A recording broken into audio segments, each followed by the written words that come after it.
गायत्री महामंत्र साथ साथ। ओम भूर्भुवः स्वाहा तत्सवितुर्वरेण्यं भर्गो देवस्य धीमहि धियो यो नः प्रचोदयात्। ओम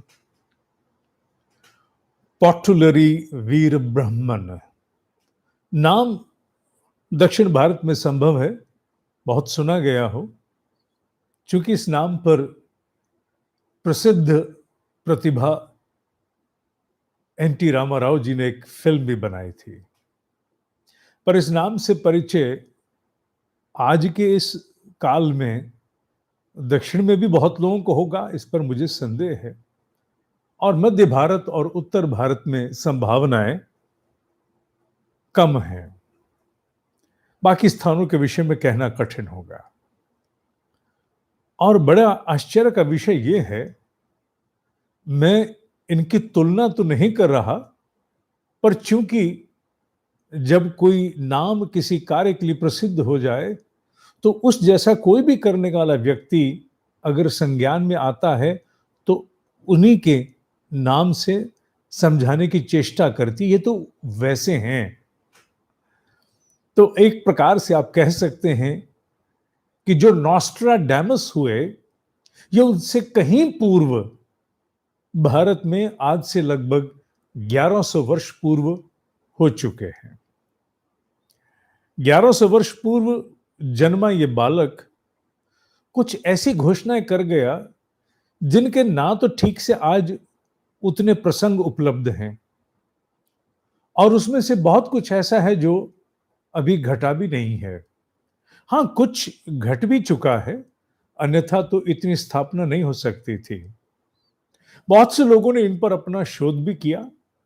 कुछ लोग मानते हैं कि ईश्वरीय स्फुरणा से ये जीव पूरित था, पूरी तरह से पूरित था। इसके भीतर ईश्वरीय इल्हाम स्फुरणा आती थी। कुछ सोचते हैं कि इनकी बुद्धि बड़ी कुशाग्र थी, इनका विवेक बहुत सशक्त था। A person with a strong wisdom, far sighted wisdom, दूरदर्शी थे, इसलिए आने वाले काल की संभावनाएं भी लगा करके और अपनी ओर से काव्य रूप में रचनाएं करते थे।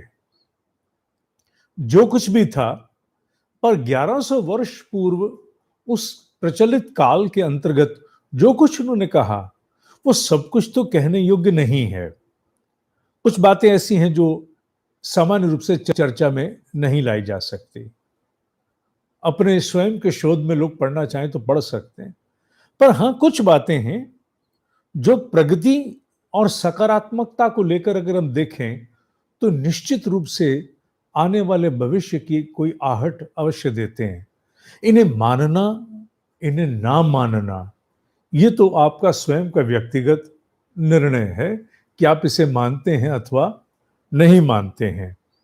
पर हां, आप इन्हें नकार नहीं सकते, नकारने की गुंजाइश नहीं है, क्योंकि जब आप गंभीरता से इनका अध्ययन करना आरंभ करते हैं, और 1909 में इन पर एक रचना आई जिसके अंतर्गत बहुत कुछ संकलन करके सामने लाया गया।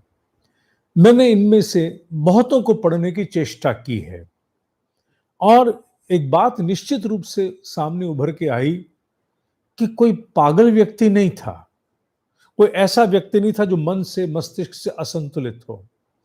बहुत ही सटीक विवेकी, बहुत ही सुलझा हुआ, अत्यंत बुद्धिमान विवेकी जीव जिसमें प्रज्ञा का अवतरण हुआ था। कि ऐसा जीव, क्योंकि इन्होंने केवल उन विषयों के बारे में नहीं कहा जो भविष्य के लिए हैं, साधना के विषय में बहुत कुछ कहा है। साधना के अंतर्गत होने वाली अंतर जगत की अनुभूतियों के विषय में बहुत कुछ कहा है, और वो सारी बातें जो अंतर जगत की अनुभूतियां इन्होंने काव्य रूप में पिरोई हैं, उनमें किसी प्रकार का संदेह करने का कोई भी कारण नहीं है। जो कोई भी साधक है, जिस किसी ने भी साधना को छुटपुट रूप से आगे बढ़ाया है, वो उसका अध्ययन करके स्वयं स्वतः ही अनुमोदन देगा, नहीं, ये व्यक्ति कहीं कनेक्टेड है, अर्थात कहीं जुड़ा हुआ है। इसके तार आकाश में अदृश्य जगत में कहाँ गुथे नहीं जानते। हालांकि कहने वालों ने यह भी कहा कि इन्होंने एक दो बार यह भी उल्लेख किया कि मैं आदिगुरु शंकराचार्य का ही अवतरण हूं। इसकी कोई पुष्टि किसी प्रकार से भी उपलब्ध नहीं है। हाँ, उल्लेख आया है। वो थे कि नहीं थे, हम इसमें भी नहीं जाना चाहेंगे।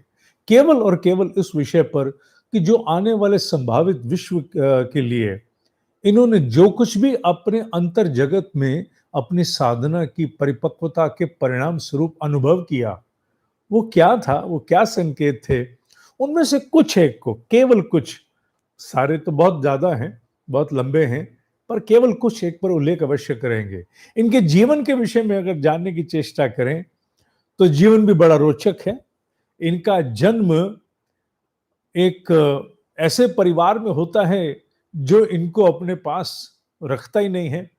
पिता का नाम परिपूर्ण आचार्य, मां प्रकृतंबा, और सरस्वती नदी के समीप ब्रह्मानंदपुरम नाम के स्थान में इनका जन्म होता है। अब वो स्थान ब्रह्मानंदपुरम कहाँ है, आज उसका उल्लेख संभवतः सहजता से उपलब्ध नहीं हो सकता, खोजने वाले को प्राप्त हो जाए। जन्म के उपरांत माँ बाप ने क्यों, किस लिए, कोई नहीं जानता, माँ बाप ने इनका त्याग कर दिया।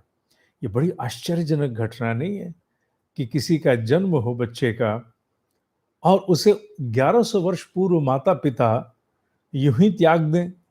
ना जाने क्या कारण रहा होगा, किसने इसके विषय में क्या कहा होगा उनसे। ये सब तो अब अटकलें हैं जिसके बारे में कोई पुष्टि नहीं। वो बच्चा आ जाता है, कैसे आता है ये भी कोई मालूम नहीं है, पर आ जाता है वीर ब्राह्मण नाम से अत्रि महामुनि के आश्रम में, जो काशी में स्थित था, वाराणसी। उनके पास कैसे पहुंचा इसका कोई उल्लेख नहीं है। वो अपने पास इसकी परवरिश कर रहे होते, इतने में कर्नाटक से वीर भोजा आचार्य नाम से वहां पापाग्नि मठ के अध्यक्ष अपनी पत्नी के साथ पहुंचते हैं, आते हैं और अत्रि आश्रम में रुकते हैं। और वो जो उस अत्रि आश्रम के वीर ब्राह्मण जी थे, वो उन्हें ये बच्चा गोद में सौंप देते हैं। बाप, मैं सन्यासी हूं, आप दंपत्ति हैं, आप इसका लालन पालन अच्छे से करेंगे। वो आते हैं, वो भी अपने पास इसे ना रखते हुए रखते हैं, अर्थात माता पिता का दायित्व तो उन्हीं का है, उन्हीं को, उन्हीं की पत्नी को अपनी मां मानते हैं, इसमें कोई संदेह नहीं। पर वो इस बालक को अपने पापाग्नि मठ को सौंप देते हैं और बालक का नाम रखा जाता है वीरम भोतलैया। नाम उसका इस प्रकार रख करके नाम संस्कार हो गया।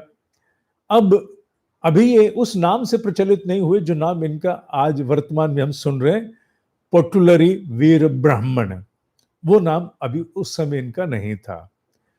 पापाग्नि मठ में 11 वर्ष की आयु में ही यह बालक कालिका अंबा नाम से मां काली के लिए एक स्तुति लिखते हैं।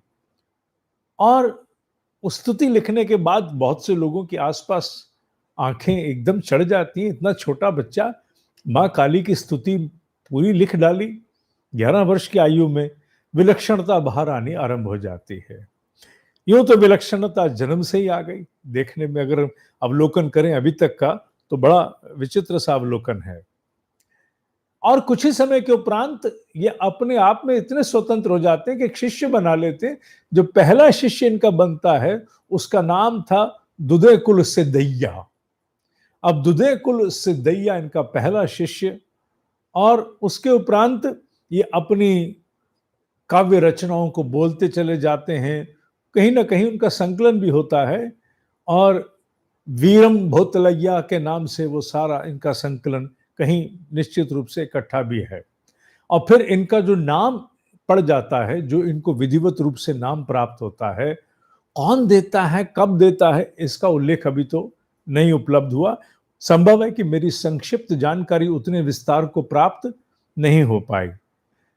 श्री मदविराट पोत्तुलरी वीर ब्राह्मणेंद्र स्वामी, ये इनका लंबा सा एक नाम पड़ जाता है। जिस विषय के लिए ये विलक्षणता से जाने गए अभी तक अथवा आने वाले काल में कभी जाने जाएंगे, संभावना है कि ऐसे जीव की रचनाएं विश्व के समक्ष समय पड़ने पर समझ में आए और लोग कुरेद करके जानने की चेष्टा करें, अरे आज से तो 1100-1200 वर्ष पूर्व ये सब यथावत कहा जा चुका है, किसी ने विश्वास भी नहीं किया और देखो आज यथावत हो रहा है। संभव है ऐसा हो और उसके उपरांत ऐसी घटनाएं भी हैं। इन्होंने एक ग्रंथ लिखा जिसका नाम था काल ज्ञानम।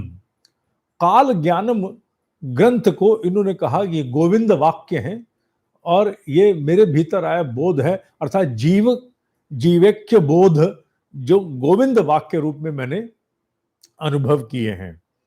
उनमें से जो कुछ बड़ी सौम्य सी भविष्यवाणियां हैं, मैं जिनका उल्लेख इनकी ओर से करना चाहूंगा। वो पहली कि ये सारी पृथ्वी नारी के पास चली जाएगी, जहां कहीं भी शक्ति होगी वो केवल और केवल नारी के पास रहेगी।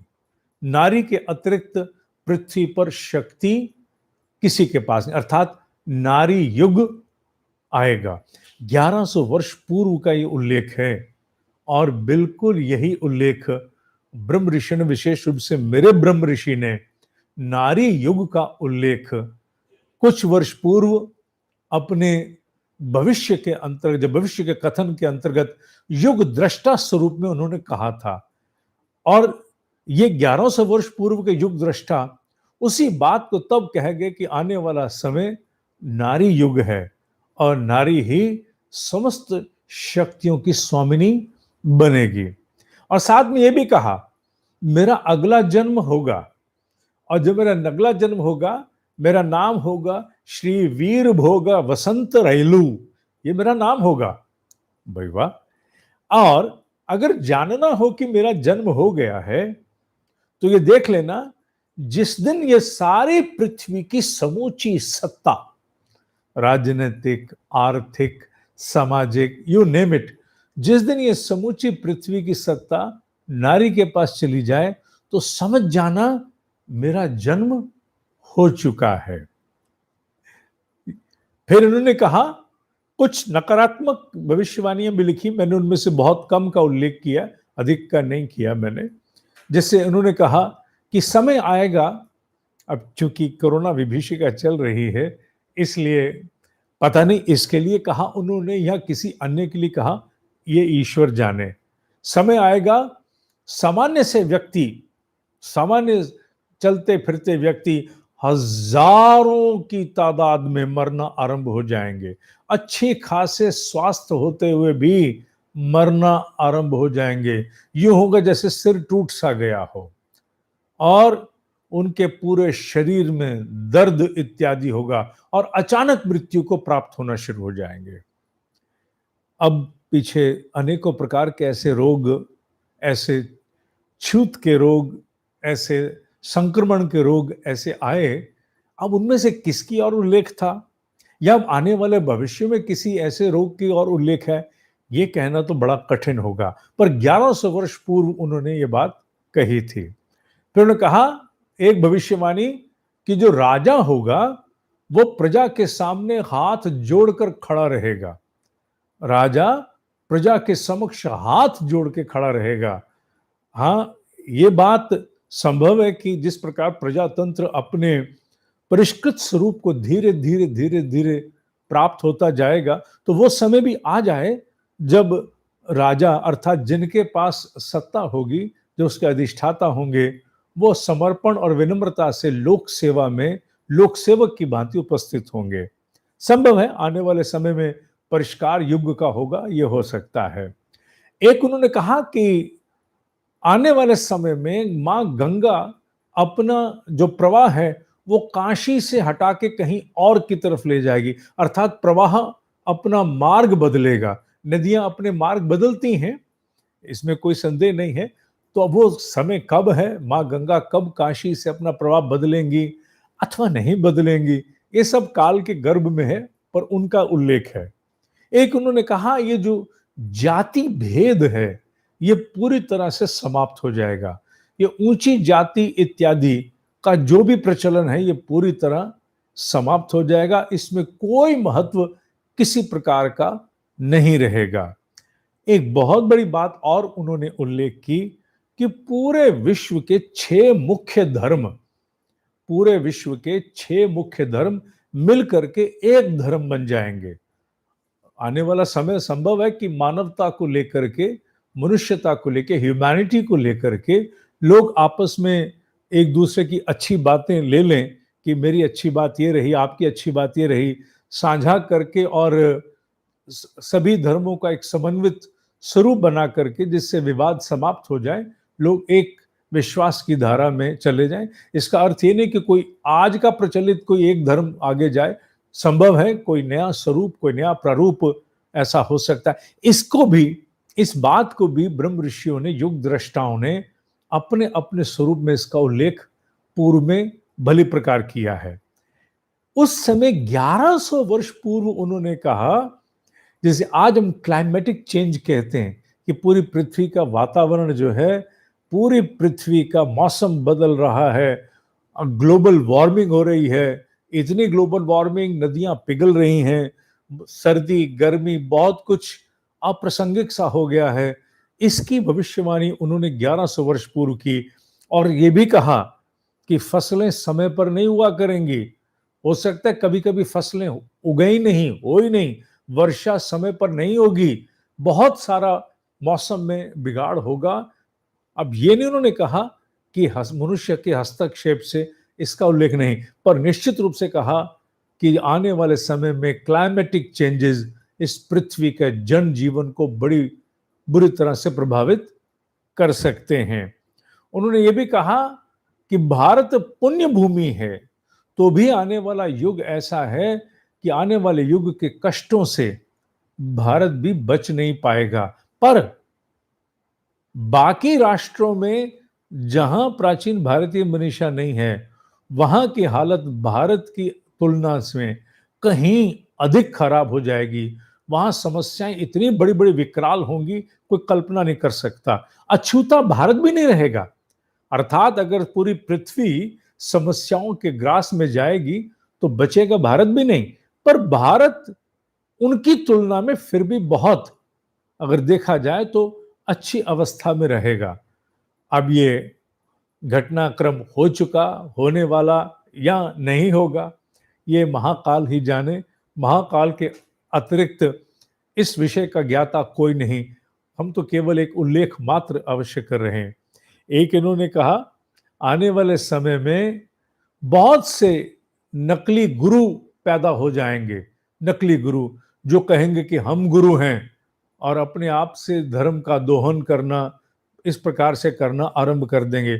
ये भी कहा, हो सकता है कि आने वाले समय में कोई ये कहे कि मैं कल की अवतार, क्योंकि कहा जाता है कि अब ईश्वर का अवतरण, अगला अवतरण जो है वो कल की अवतार के स्वरूप में होने वाला है। संभव है कल को कोई ये भी कहे कि मैं कल की अवतार के रूप में मेरा अवतरण हो गया है। ये सब बेकार है, क्योंकि जब कल की अवतरण होगा तो सबके हृदय में स्वतः ही ये बोध जन्म ले लेगा कि कौन कल की है और किस प्रकार के अवतरण का उल्लेख उस समय किया गया था। इन्होंने और भी अनेकों प्रकार के उल्लेख ऐसे किए जो भविष्य से संबंधित हैं। विशेष रूप से दक्षिण भारत में अनेक स्थानों पर, जैसे श्री सैलम जो बहुत बड़ा तीर्थ है, वहां भी इन्होंने कहा कि बहुत कुछ हो सकता है, कुछ नष्ट हो जाए। और कुछ शहरों में बताया गया, कुछ वृक्षों के बारे में बताया, कुछ वृक्ष इस प्रकार से अप्राकृतिक रूप से वो अपना आचरण करेंगे। कुछ स्थानों पर कुछ नई चीजें उपलब्ध हो जाएंगी। बहुत कुछ ऐसा उन्होंने थोड़ा थोड़ा करके उल्लेख किया, जिसका प्रसंग आज तो नहीं दिखता। हाँ, ये अवश्य आया उनके माध्यम से कि अंग्रेज भारत पर राज करने के लिए आएंगे और उनकी सहायता से भारत एक होगा। पर भारत को एक करने में वैश्य समुदाय में जन्मा हुआ कोई एक संत वो भारत को फिर एक सूत्र में बांधेगा। कहने वाले इसे गांधी जी के साथ जोड़ करके बोलते हैं, क्योंकि वैश्य शब्द उन्होंने प्रयोग किया और ये भी कहा कि वो संत के रूप में आएंगे और पूरे भारत को एक सूत्र में पिरोने की वो चेष्टा करेंगे। तो गांधी जी के अंतर्गत स्वतंत्रता संग्राम में ये सारे प्रयास पटेल जैसी महान प्रतिभाओं के माध्यम से हुए, इसमें कोई संदेह नहीं। उनके साथ भी उल्लेख जोड़ करके कहा जा रहा है। बहुत सी बातें जिनके संदर्भ अभी ज्ञात नहीं है कि क्या है क्या नहीं, मैं उन्हें ये कह करके कतई कम नहीं करना चाहूंगा कि he is the Nostradamus of India. मैं ये कह सकता हूं कि ये निश्चित रूप से आने वाला समय देखेगा, काल के गर्भ में क्या है कोई नहीं जानता, पर हो सकता है कि आने वाले समय में फ्रांस का पॉटुलरी वीर ब्राह्मण नॉस्ट्राडेमस को कहा जाए कि ये फ्रांस का पॉटुलरी वीर ब्राह्मण है।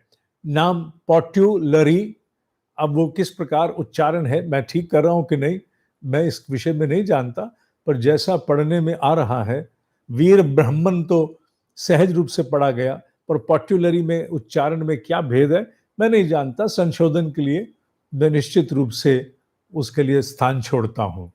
तो आने वाले समय में क्या ये सारी की सारी भविष्यवाणियां किसी ऐसे युग दृष्टा के माध्यम से जानी जाएंगी जो 11वीं शताब्दी 10वीं शताब्दी के आसपास 1100 वर्ष पूर्व हुआ, और जिसने अपने उस काल में अपनी अतीन्द्रिय क्षमताओं के द्वारा काल के गर्भ को खंगाल करके जान लिया कि किस और पृथ्वी जाने वाली है।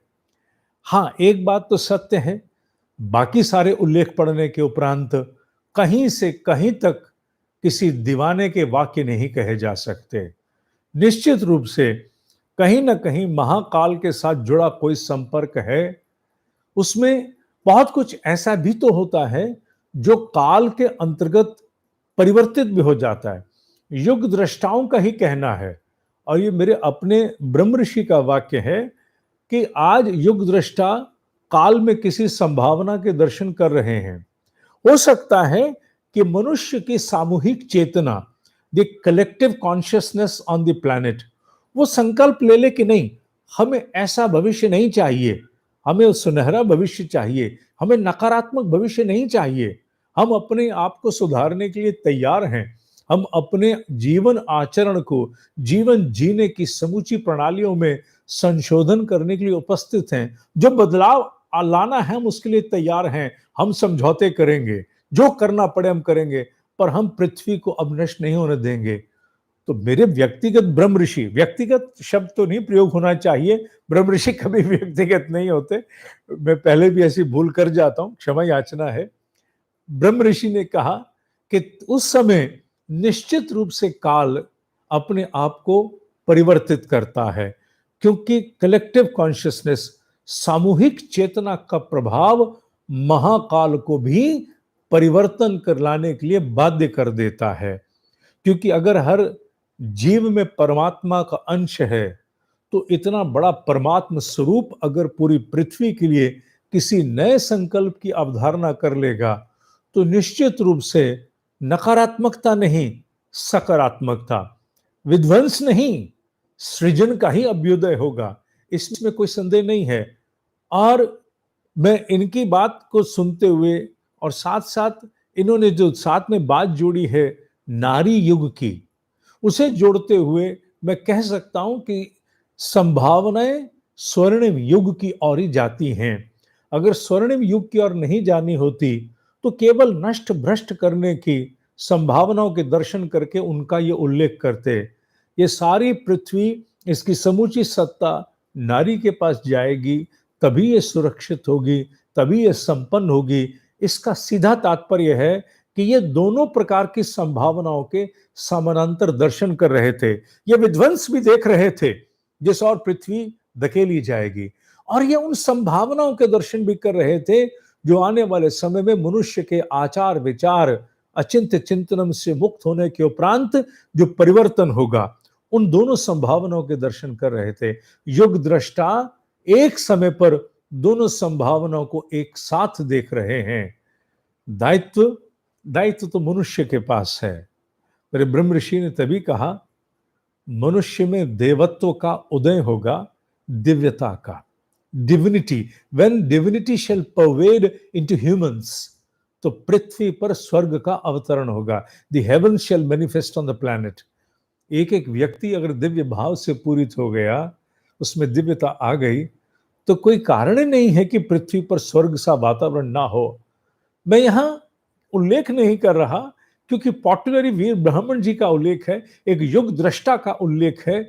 उनके द्वारा वर्णित नकारात्मकता और सकारात्मकता का एक तुलनात्मक सामने एक संक्षिप्त विवरण सामने आया है। तो मैं उस परिप्रेक्ष्य में कहना चाहूंगा, मेरे ब्रह्म ऋषि ने कहा था, मनुष्य अपनी नीयत सुधार ले, मनुष्य अपनी नीयत सुधार ले।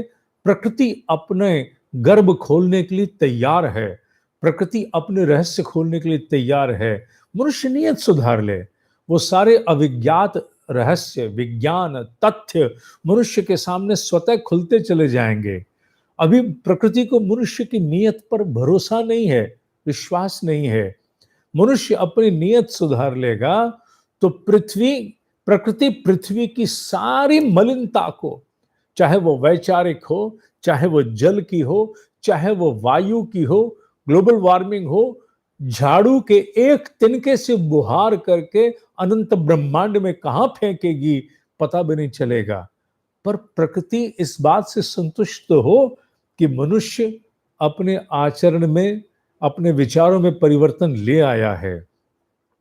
अभी संदेह है, और जब तक प्रकृति को संदेह है, तब तक नकारात्मकता का ही प्रसार, प्रचार और व्यापक स्वरूप दिखेगा। और जैसे जैसे मनुष्य के आचार, विचार, व्यवहार में परिवर्तन आएगा, प्रकृति अपना गर्भ भी खोलेगी।